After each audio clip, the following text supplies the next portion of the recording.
gamble to rent money. Oh, are we going live? What's happening? I got a message. I did Me too. too. Says live stream. Okay, got it.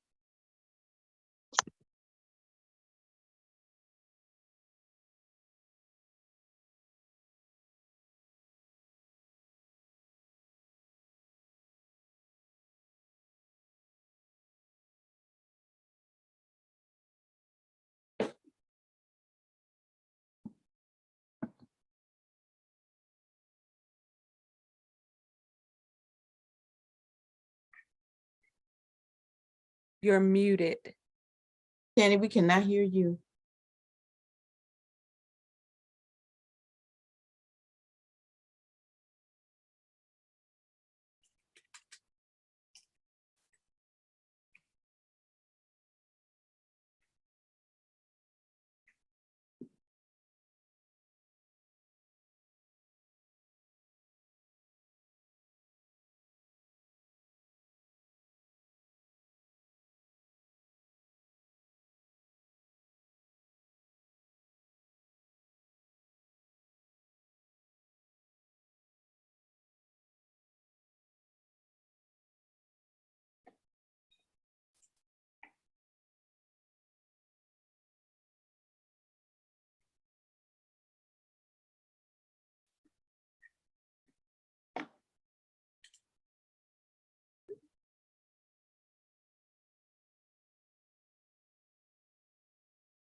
All right. Well, good evening, everyone. Due to technical difficulties, we're going to have to start a little differently.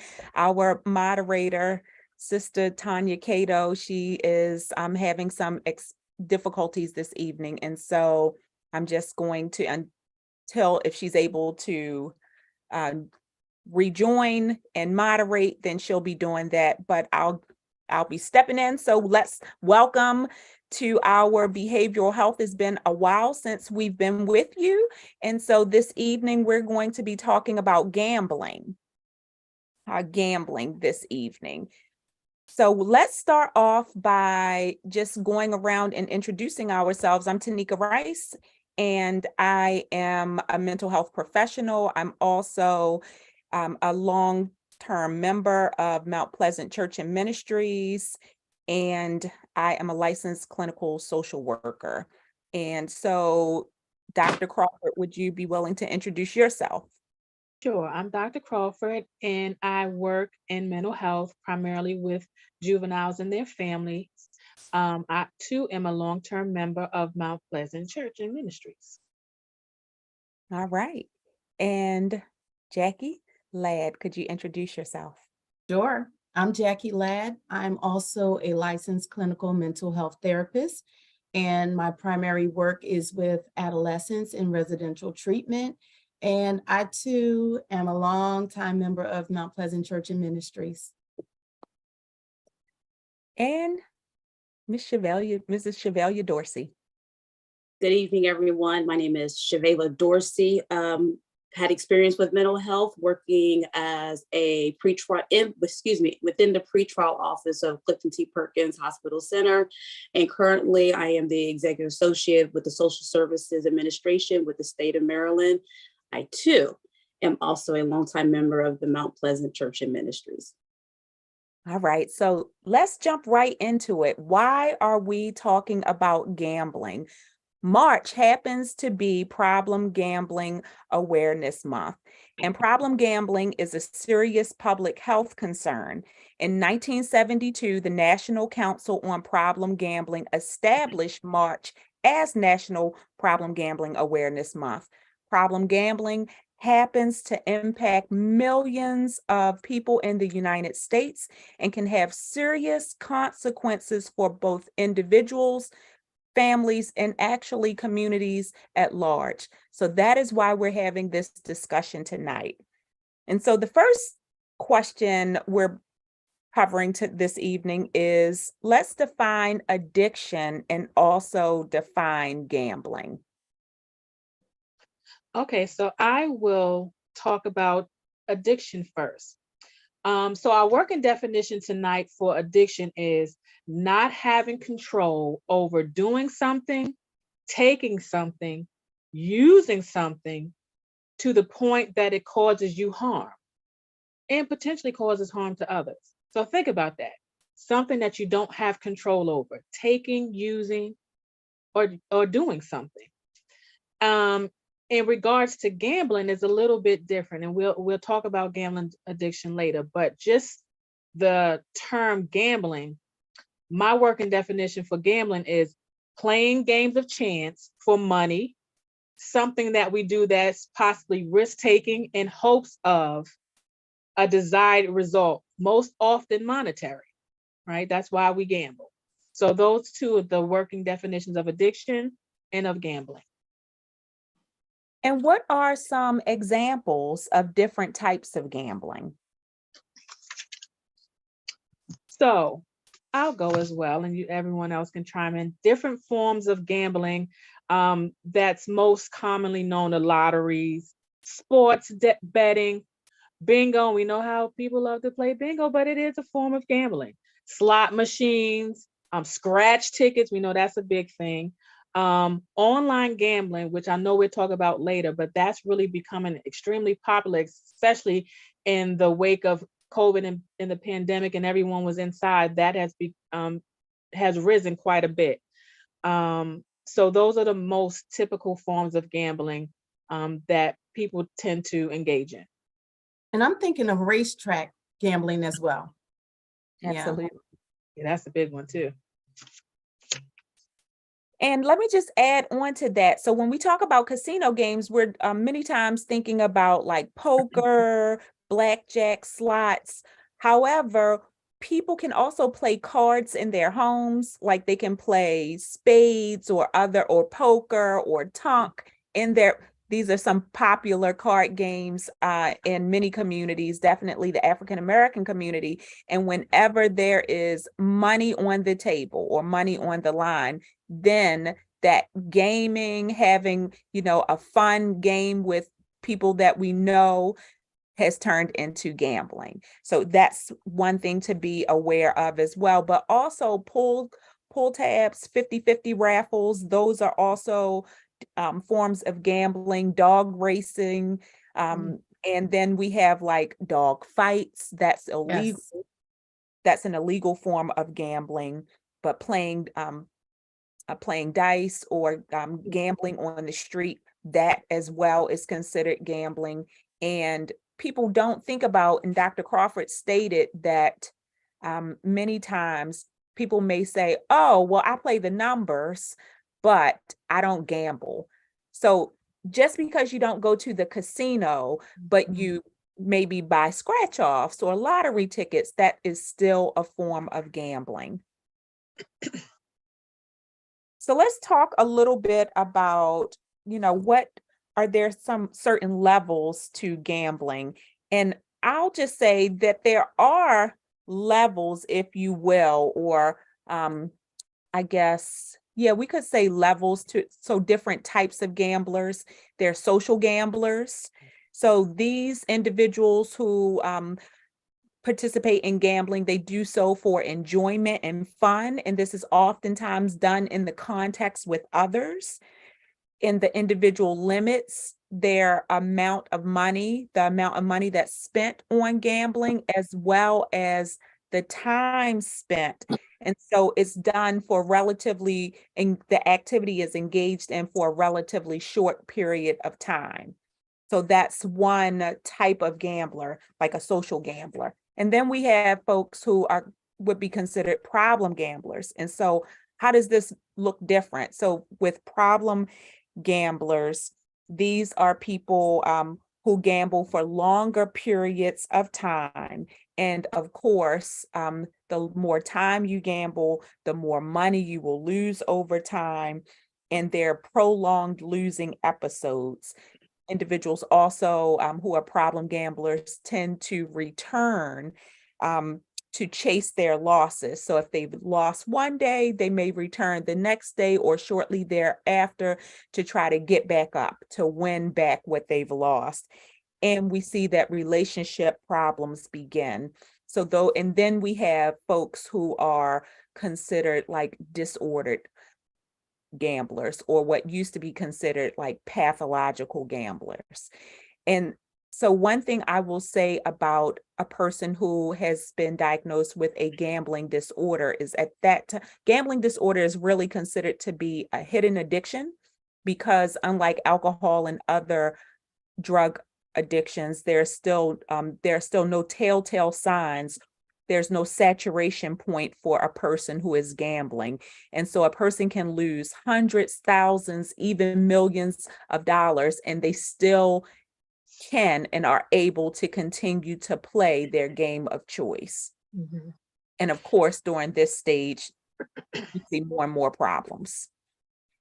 If I may add, one of the things I think we need to think about and talk about when you talk about the problem gambler or the pathological gambler is how poor impulse control plays a role, right? It's just the impulsivity that doesn't allow you to kind of get a hold of yourself, to stop doing things that you know are causing you severe disruption, and actually just being devastating in terms of interfering with your overall function in your daily life in general. So poor impulse control is key to that, because when you are inhibited, it's like the control is gone. And once you have lost control, it's really hard to stop and to manage things, and things just really start to unravel. Yeah, absolutely. And really we can sort of look at all addiction that way. Right. Addiction in general is something that is considered to be one of obsession and compulsion, a disease of obsession and compulsion. And we of course lose our ability to control any use at that particular time. So let's look at this next question. Is there an art or science to gambling to put the odds in the gambler's favor? This is my favorite. I think most people think there is. You'll even hear some folks, really get serious and say, yes, like I've got it. Like I know exactly what we need to do to get the money or to make it happen or to have it, the odds in our favor. And we know through science and studies that this is a myth. So although you may have folks who feel like I'm lucky whenever I play on that machine, I hit, or, after I've been on after a certain amount of time, I hit, right? And so people will psych themselves into thinking that they have some sort of intuition, or maybe just have, some sort of science that they've come to on their own, where they feel like, yeah, this is exactly how it goes down and what you need to do to make it happen. And it's simply not true. Yeah. What comes to mind for me in terms of people thinking there's a science to it. You have people, when they gamble, they play birth dates and wedding dates, and it's a system that they have come up with, and they really believe that my way of thinking, this system is really going to pay off for me. Right. I've had friends who called and asked for birth dates of my children, and things like they just playing all of these different patterns of systems that they believe will have benefits, and most often it doesn't. Right. I think So- another thing I'd like to add to that, Tanika, before we move on, is the fact that if you know any gamblers and if you listen to them, a lot of them have they're serious gamblers. And sometimes I know folks I know personally, like when they win, they'll go, I hit, I won, right? And the first thing I'm thinking is, but you played all year and you didn't win until when? Like, the money adds up. And what they never want to answer is, how much did it take for them to finally win?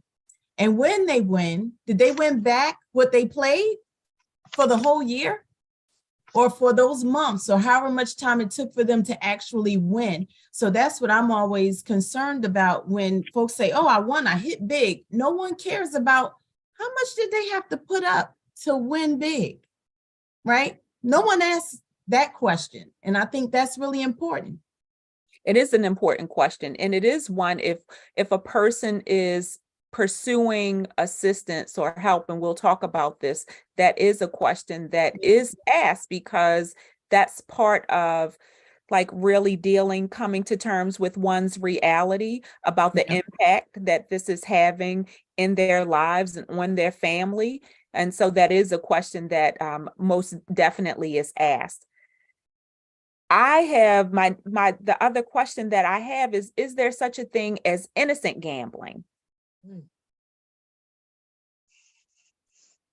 I would think so. I think that all gambling doesn't equate to being a problem for a lot of people.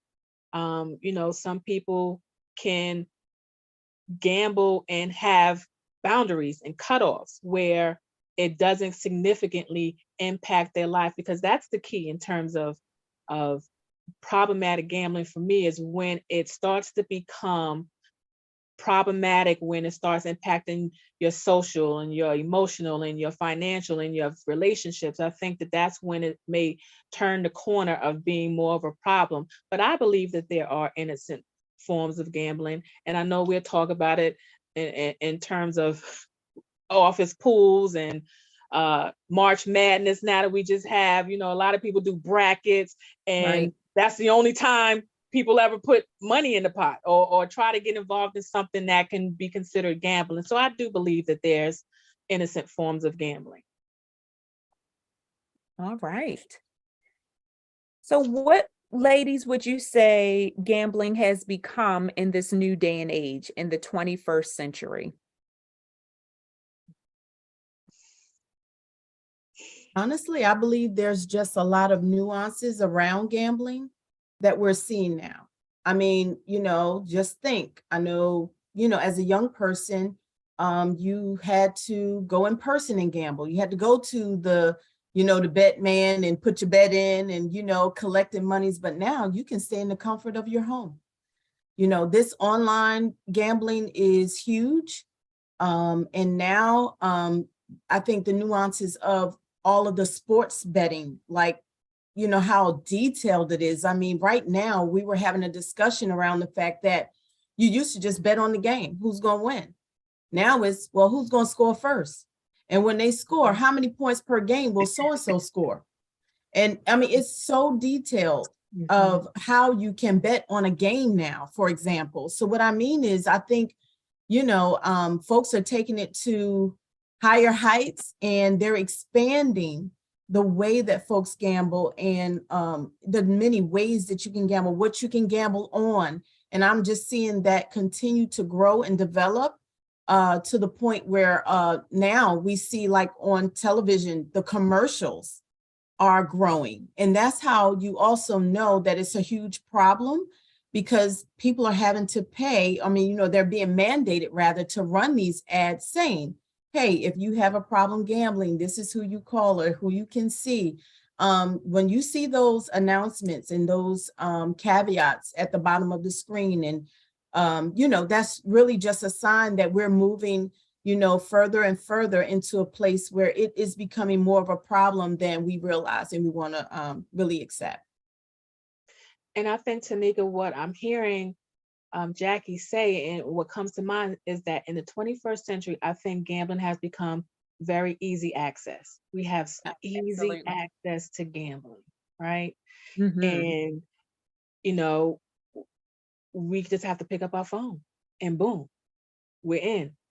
And so I think the access is really key to what we're seeing now. And then that could potentially create a lot more problems for people than maybe in the past when we didn't have that easier of an access to gambling. Absolutely.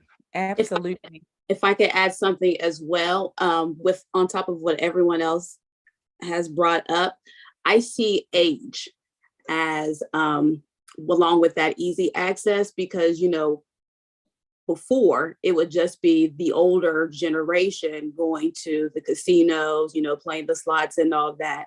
And then you would have, you see in the neighborhood, the dominoes and what have you. But now, because of the internet and then that accessibility, anyone, whatever age group it may be, can dial in.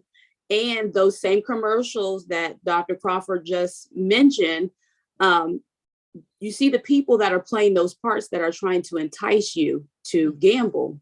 The sports athletes who gravitates towards the sports athletes, the younger generation. So you see them pulling the younger people to take part into the gambling activities.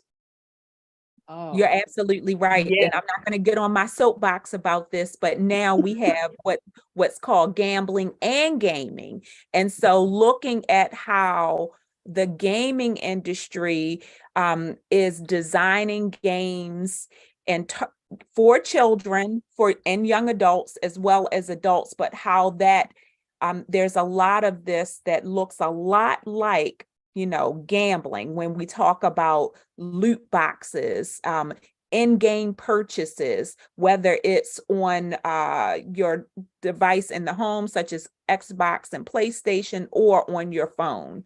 So these are also ways I would say it's sort of like it's a gateway for many people, and it makes that sort of switch from gaming to gambling very, very easy.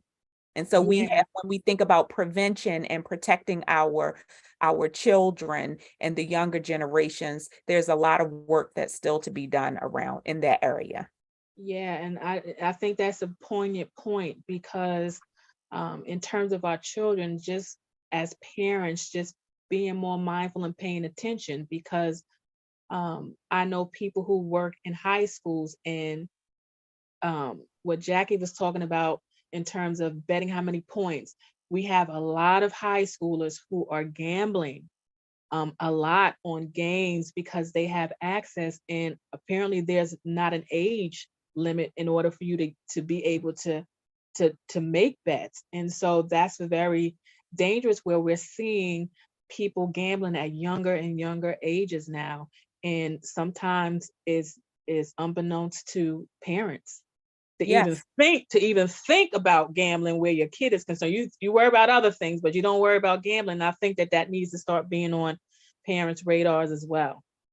And oftentimes it is accepted. Like, think about stocking stuffers. Many times people will purchase scratch off tickets as stocking stuffers, and they give scratch offs to kids as well. And so there's a national campaign just saying, don't purchase scratch offs for your children, because that is gambling. The same way you would not buy liquor, alcohol for your child. Don't introduce gambling to your child when they're children underage. Mm-hmm. So let's shift gears a little bit and talk about what we've already sort of primed the pump a little bit, but what starts or causes a person to start gambling? What would you all say? Well, I'll begin. I think one is people do it for entertainment, right? They think that it's fun. They think that it's fun. I do think that people also start to gamble as a way to, as a coping mechanism. When I'm stressed, oh, I need to go gamble. I need to go do something. So it's like a poor coping mechanism for some people. I think, and this one really hit home for me. I think when you grow up in a household where gambling was prominent, I think that that's a potential risk factor or gateway, if you will, for because it's a normal way of living for a lot of people, and that can possibly cause one to gamble because they've seen everyone else in their household do it, and they do it for social reasons, and I think financial reasons. I would agree. I think, and I really agree that really it starts when you're young. What's acceptable to your caregivers. So if you see your parents and your grandparents gambling, the first thing that's embedded into a young person's mind is this is okay, even though they're not allowed to do it at that time. And then once they're introduced and or find themselves going to the casinos, finding themselves going to play the lottery for grandma or mom or whoever, I mean, in due time they'll just decide, well, let me try for myself. So I do believe a lot of it is started in the home and by caregivers, making it look glamorous or harmless and okay. Mm-hmm. Mm-hmm. Yeah, so I hear from the two of you that early on it could be modeling that's done, but it could vary as well. Like for some folks, they could gamble throughout their life at various times and it not be problematic for them. And then there's some sort of major life event that occurs. And what was once done as a form of recreation and entertainment, we know that it can then develop into a problem area if this person is then utilizing or engaging in this behavior as a means to cope, with stress or grief or avoid feelings possibly or other issues that might be going on in their life at the time. Yep. Mm-hmm. So let's talk a little bit. I have some signs and symptoms, signs of gambling addiction. Or signs of problem gambling, if you will. So if you know someone who may be, or you recognize this within yourself, these are potential signs that you may have a problem with gambling. So if you become preoccupied with gambling, or you find that you're reliving your past gambling experiences and you're planning, thinking about and planning your next venture, trying to find ways to get money in order to gamble.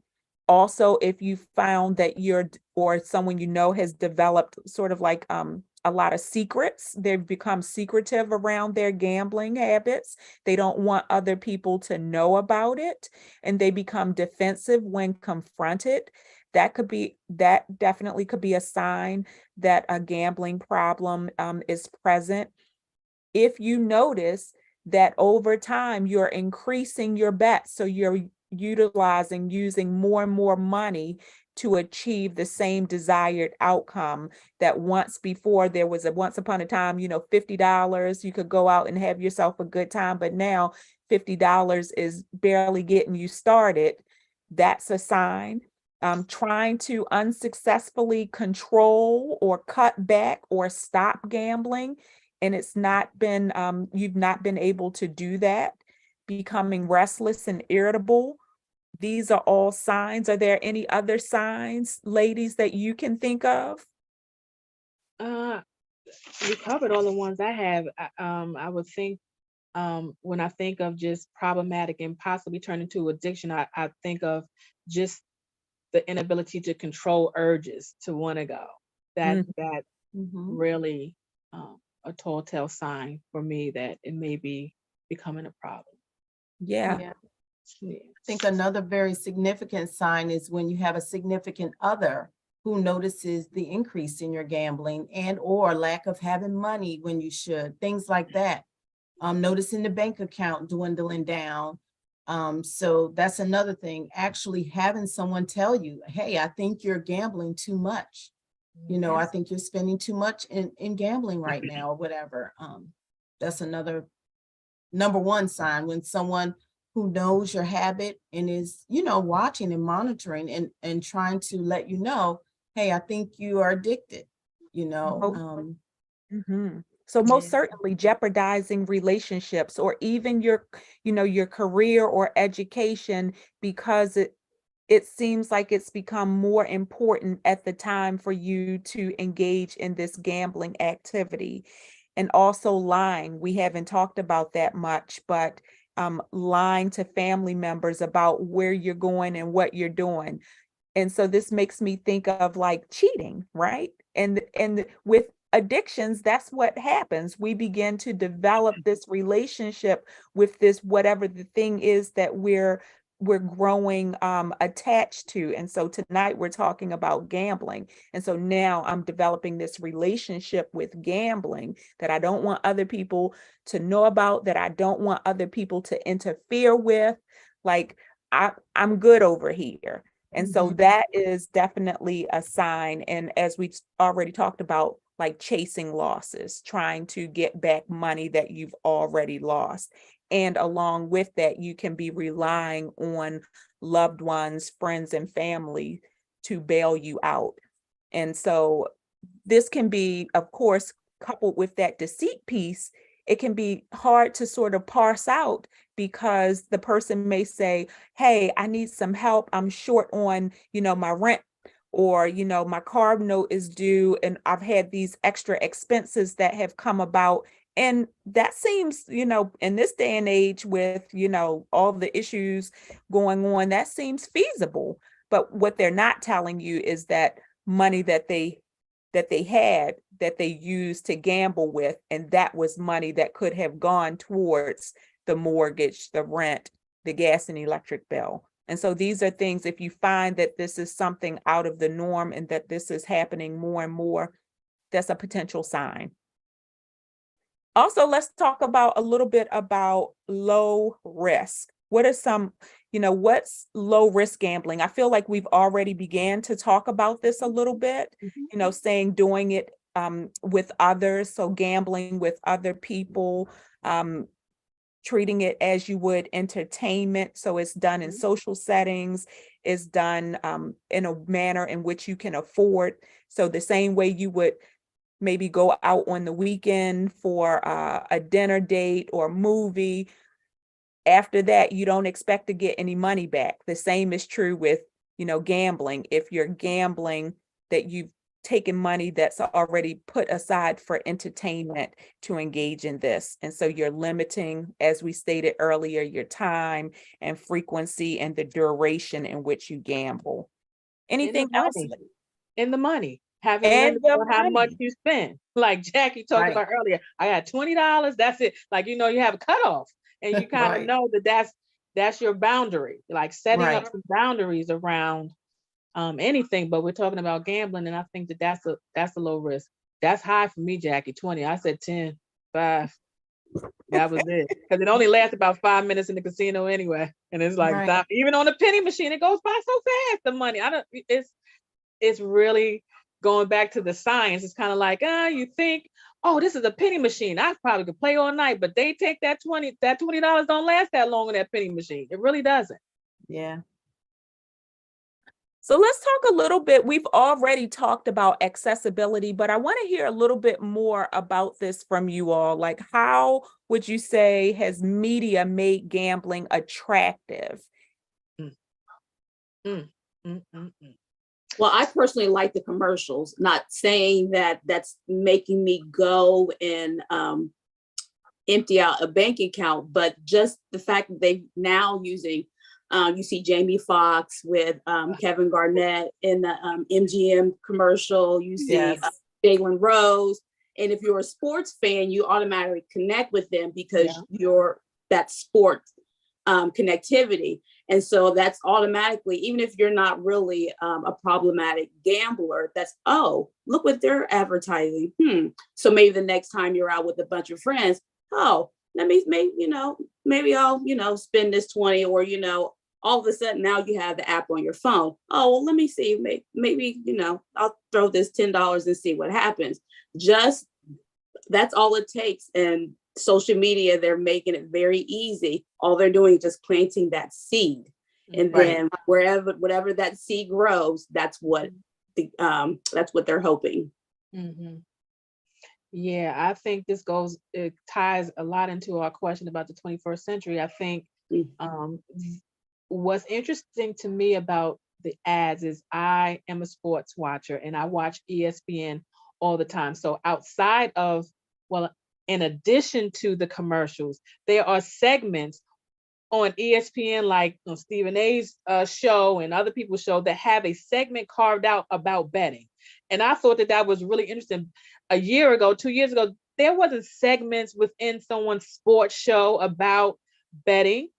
And so it's kind of like, wow, they're really trying to get the word out to entice people to engage in that particular behavior. But what I also find that's very interesting is always a disclaimer at the bottom.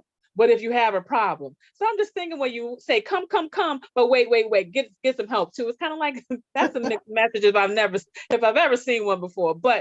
And I think Chevelle is right, because when I see Jalen Rose, I love him. It's like, oh my God, whatever he's selling, I'm just like, yeah, I'm looking. But it's like, I'm not a gambler, so it wouldn't trigger me. But it's just interesting that they use certain people too, because they know people like them. So that's also a way to get people enticed and involved to say, well, what's Jalen talking about? Let me go research this a little more. Before you know it, you may be betting. So it's just interesting how they're using the media and advertisements to really get a broad reach. The message of gambling is okay. Like, come and do it. It's fun. Look, Jalen's having fun. So. I think also highlighting winners. So when folks win, making a real big deal about it, and showing them with the big poster, won however many million and things like that. Just making a big deal about it, whether that be the lottery or whatever. Look at when they have the big Powerballs. It's always a big deal. You know what I'm saying? And some states, they have to say, they have to reveal their name or whatever. And some states, they don't have to, and things like that. But for those who do, I mean, sometimes people want folks to know, like, look what I won. And then to say, oh, off of $1, or I only played one ticket and it was random. I didn't even pick my numbers, and people going, really? So again, when we go back to the odds, and what I love is they do talk about the odds on the news. If you ever watch the news right before a big Powerball, they'll say the odds are this, and it'll be some crazy odds, right? And folks will still say, yeah, I got a chance, and they will hold those tickets and they'll be in front of the TV or whatever. They're ready. And they're so serious about this could be it, So those advertisements really are, geared to pull people in. I was just thinking about when I'm driving in, like off into the city on 95, there are huge billboards for local casinos, and some of which are very big. One looks like a slot machine, and it shows where it's currently sort of at, like what the winning is currently and what it's guaranteed to pay out by. And so, and we see this change from day to day, but same with like the Mega Millions and the Powerball. It will show you like what the winnings currently are. And so that's designed to sort of pull people in. And I think using celebrities, of course, even for folks that, aren't like really for sports betting in particular, even if they don't really know the game, as Jackie was talking about, there are all these other things that folks can bet on now. And so that could pull in sort of the person who really isn't savvy with regards to the various games that are played, but they could say, oh, well, I think this particular person may score first. I know that he's always in the news about how great of a athlete he is. So I'm going to put my money on him. And so it just opens it up for everyone to potentially win, if you will. At least that's the thinking behind it. And so with that, maybe I see our time is dwindling down. So maybe can you all talk about some of the myths or some of the lies that people may believe about gambling? I think some people just don't believe they're addicted and they don't believe it's a problem. And again, that points back to, how is it impacting your life? What are others around you saying about your behavior? Like you said earlier, Tanika, like, are you isolating? Are you constantly having to go missing because you're going to the casino? You're going to bet. Are you hiding money? Are you the one constantly coming back and saying, hey, I had a mix up. Can you spot me, XYZ dollars until payday, next pay period or whatever? I just think that that's one of the biggest lies is, I'm not addicted. I can stop. And I'm talking about for folks who, after and you've had things happen in your livelihood that let you know it's a problem. Maybe like I said, your significant other has said, you can no longer take our rent money, or, we're going behind in our bills because, the warning signs are always there. And so if you are unwilling to listen to someone who is letting you know, I see this being a problem for you, that's another thing. Like, do you trust anyone to tell you you have crossed the line? I have two that come to mind. One is, I think, a huge myth for those who can afford it is that gambling isn't a problem for me if I can afford the money, right? So you Yes. might have people who may be rich and they're like, oh, I'm not a problem gambling because I can afford it. So they try to, to rationalize their gambling behavior because they have more financial resources. And I think that's a myth. And I think another one that I can think of is that people may believe that they have to actually gamble every day, all day, for it to be a problem. And I think that that's a myth as well. Right. And we know that when people have these sort of misconceptions, right, that I'm not doing it every day, that really, that just serves the purpose of prolonging them getting help, the help that may be needed for individuals. Absolutely. A couple of other myths or lies that I've heard is that people that they convince themselves that the big win is just around the corner. So like the next time I play, that's when I'm going to win.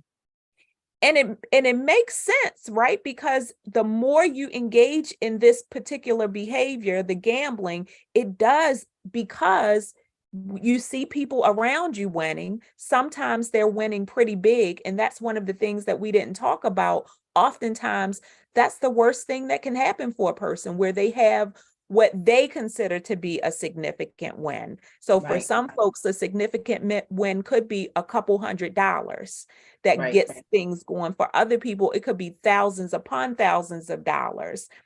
And then that sort of ignites this fire within them. And so money sort of becomes the solution to their problems, but it's also the problem as well. It's continuing the problem.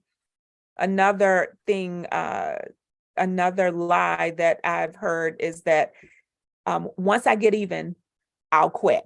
I'll stop gambling altogether. Right. So we know that it's just not that easy, right? Once an addiction or a problem has really escalated to the point where you are no longer able to control, going back to what Dr. Crawford was talking about with one's impulse control and not having this obsession and compulsion around it, you can no longer sort of rein it in and just say, okay, I'm going to stop, because it's now sort of grown much larger than what most people are able to recognize.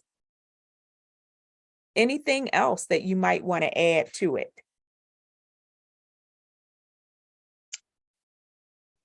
Okay. Wow. All right. So usually we do I know we started a little late. So I just like to take a moment to check in with everyone and find out, like, what would you say that the Bible has to say about gambling, and or how could gambling affect your relationship with the Lord?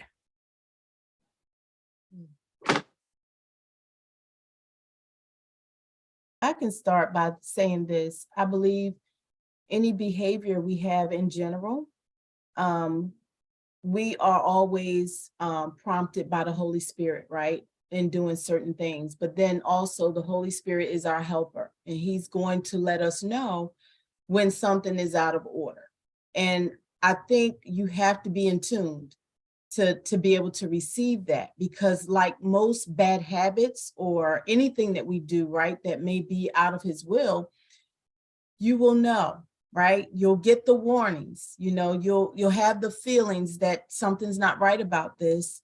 And not to over spiritualize it, but we have to be honest with people who might say, well, yeah, I don't get those urges, I don't get those inklings, I don't get any kind of nudges. And I think in those situations, then you would have to look at your relationship with the Lord. So when you are in fellowship with the Lord, he guides and directs our paths, right? And I think also, when you're receiving any kind of wisdom and counsel from others about your behaviors, there's just so many different aspects of how the word teaches us that you have the ability to know when something is not good for you, when something is too much, when you've crossed the line. This is all what the Holy Spirit enables us to be aware of and to see and to know. And again, if you have people around you who are able to, again, minister to you and share with you about what they're seeing in your behavior or the impact of it, if you're open to that, I think you'll just know. But I just think what we do with our resources and the things that God has given us is very important in general. So when we talk about our money and our resources, are we throwing it away? The average gambler is not going to be a tither. They're just not. Why? Because they see every dollar as an opportunity to win. So we have to look at that as well. Like, what are the poor habits we have when we're gambling? And we're saying, but we don't believe in tithing. But what does the word say about tithing? So there are a lot of different arguments that one who may be addicted or who is a gambler might, have to say around, well, yeah, I know all of that. And I hear what all of you're saying about what the word of God says, but, yeah, that's not me. And they'll argue away. So more specifically, I just think being a good steward over what he has given us is always key and should be the focus. One thing you also have to think about is, especially when you're dealing with problem gambling, is what is it going on with Jackie, what you just said, what is it that's actually leading my life? Because the Bible says you can't serve two masters. And so if you have gambling so high up that is what you're constantly thinking of, that is you're constantly trying to achieve, that next high or that next win.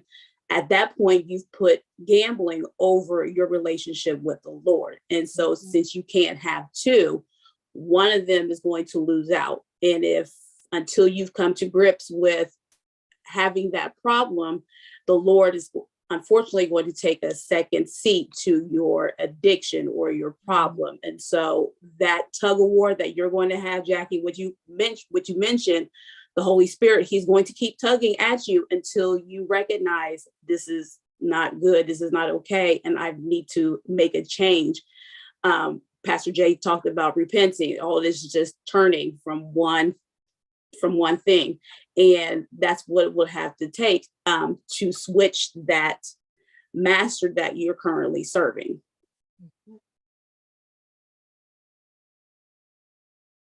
All right. Well, thank you, ladies. So I see that it is 8:02. We're a little after. We did start a little late, but just to be respectful of everyone's time, I'd like to allow everyone an opportunity to close out, if they will, in a few seconds, just share one takeaway that you'd like to leave listeners with as we wrap up this evening. I think I can start by saying, if you are in a relationship with anyone that you know have a gambling problem, one way that you can help them is to, be willing to have a courageous conversation with them, let them know what you see, and be willing to offer some help. And there are a lot of things we can say there, but what I mean is, as far as protecting resources, being able to do whatever they need to do to ensure that they are seeking help. So we have 800 number 1-800-GAMBLER. So they could start there, where they could talk to professionals who are able to, assist them in understanding what it might take for them to, deal with that addiction. So that's my thing, is be willing to assist them, help them, and seek help for the addiction itself if it becomes a problem. Thank you. What I would say is, I just want to reiterate to let our listeners know that this whole topic of us talking about gambling is really not catered to try to say anyone has a particular problem with gambling. What we want our message to come across is that just to be aware of if you do gamble, the difference between what may be considered innocent gambling or something that you do every once in a while that's not affecting your life, not disrupting and not interfering, not only with your relationship with God, but relationship with other people, with your job, with your mental health, versus whether or not it's turning the corner to becoming problematic, where these things are occurring, where your life is just becoming unmanageable and possibly uncontrollable, where you may need to think about getting help. So it's really about awareness and just paying attention to your behaviors if you do gamble, and just to make sure you are being safe and making good decisions, and just always just trying to stay within what God will want you to do. Thank you. I would just say, just be honest with yourself. If you know that this is just a social thing, I'm just playing bingo or scratch offs for Christmas stockings or what have you, that's one thing. But if you know that you have family members who've tried to reach out to you about whatever the situation may be, at that point, there seems to be family that's around you that are wanting and willing to help you. So at that point, I myself would just urge just to listen to those family members and those friends that are wanting to help you, because you won't get that anywhere else, that honesty. So if you're honest with them, be honest with yourself and get that necessary help. Thank you so much. And thank you to all of our viewers today. We know that gambling can be fun, and for some, gambling can get out of control and result in financial problems, legal issues, family and relationship conflicts, and even thoughts of suicide and suicide attempts. Help is available. If this is something that you yourself are experiencing, or you have people that you care about, loved ones, family, friends that you're concerned about, help is available. 1-800-GAMBLER. This is a 24-hour, 7-day-a-week confidential helpline. Also, you could visit helpmygamblingproblem.org. Again, that's helpmygamblingproblem.org, or 1-800-GAMBLER. We thank you for tuning in with us this month. We're back to continue to serve the folks at large, and we hope that you join us next month, April the 26th, the fourth Wednesday of the month, as we bring to you our next topic. Stay tuned.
Okay, y'all did a great job, but it was very painful for me because Are I we, don't know. are we no, we're no longer live? It didn't say stop recording. I think, Oops. It still says YouTube Live. mm-hmm. Let me see. I thought I was just on Zoom, but it does say YouTube. Okay, I don't know how to get us off. So we need somebody to do this who knows what they're doing the next time. So I guess we'll end and then we'll just go back to Facebook. I mean to it says YouTube Zoom. Live. Mm-hmm. Okay, I'm ending now. Let me Okay. see. I thought I was just on Zoom, but it does say YouTube.